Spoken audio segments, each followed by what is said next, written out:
ऐक आय सहल जाणार आहे आमची. गुरुजींनी 100 रुपये भरायला लावले. अजिंठा वेरूळला चालल्या. मला बी जायचं आहे. सांग प्रश्न काय तू भी मलाच दाडाला देतोस त्यांच्या. विचारते नंतर. का पुस्तक हातात घेऊन माहितीये का अभ्यासाच्या नावानं कायम बोंबा बोंब चालल्यात सहलीला. पैसे काय झाडाला लागतात काय तिकडे राबा जाऊ म्हणजे कळतंय.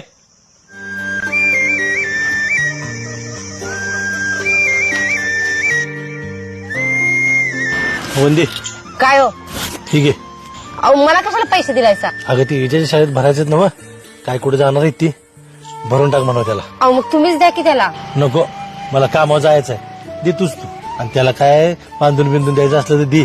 काय चिरमुर बिरमुर आणायचं असलं तर सांग मी घेऊन येतो. हा काय बाय माणूस आहे. लेकरावर ढीगभर प्रेम करतोय पण दाखवत नाही अजिबात. म्हणूनच का नाही बहुतेक पोराशनी बाप कधी कळतच नाही. इजा काय काय शाळेत जाताना पैसे घेऊन जा. भरायचे आहेत ना मग. आय तू द्यायला लागलास पैसे. मला माहित होतं तुझं लय प्रेम आहे माझ्यावर. तिथंच गोड पेंड खाते. माझं प्रेम आहेच तुझ्यावर पण पैसे मी काय कमवायला जाते रे. तुझा बाप देऊन गेलाय जाताना पैसे इजेच्या शाळेत भर म्हणून.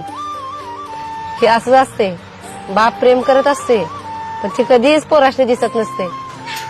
पोरांना नुसता कठोर बाप दिसला पण पोरांसाठी तडपडणारा त्याचा आतड तुटणारा बाप कधी पोरांना दिसलाच नाही. कारण बापाने कधी दाखवलाच नाही. पोरांच्या तोंडावर फाडफाड बोलायचं आणि मागणं पोरांवर जीवापाड प्रेम करायचं आणि त्यांची काळजी घ्यायची. हेच असतंय बापाचं आतड.